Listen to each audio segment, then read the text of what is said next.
Right now, Hamas says it is reviewing President Trump's proposal to end the war in Gaza. This after Israeli Prime Minister Benjamin Netanyahu and several Arab countries backed the plan. Now, the terms require Hamas to effectively disarm and release all remaining hostages in exchange for a ceasefire, a withdrawal of Israeli forces, and a surge of aid into Gaza. Earlier, I spoke with Northwestern University professor Ian Hurd, asking him what's next. I'll start by asking your first impressions of this plan, what we know about it. What are your thoughts? Well, I think clearly for everybody, a ceasefire is a really good idea. That's good for almost everybody.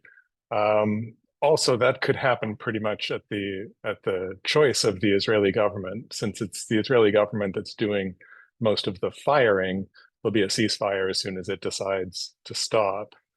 But the real question, I think, is what comes after. And it's really clear that there will need to be international help to reconstruct the infrastructure of Gaza and in Palestine more generally, so that people can get back to a regular life.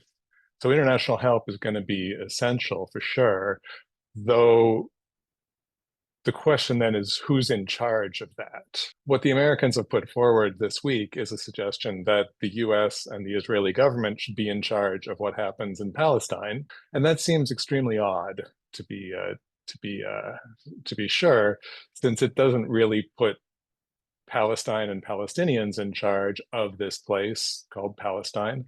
Professor, do you foresee Hamas agreeing to this deal? We'll see. I think there's no way to know. But the way that this offer has been presented really is the Americans and the Israelis kind of suggesting that they'll stop bombing Gaza if the Palestinians give up their autonomy and allow the outsiders to govern. So I can't say how anybody would think through that trade-off. It's quite a cruel thing to present to anybody.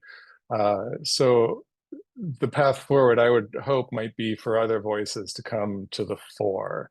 And there's a growing coalition in the United Nations and elsewhere that might be able to bring together international resources as well as local voices for Palestinian self-determination that might work together to construct an alternative.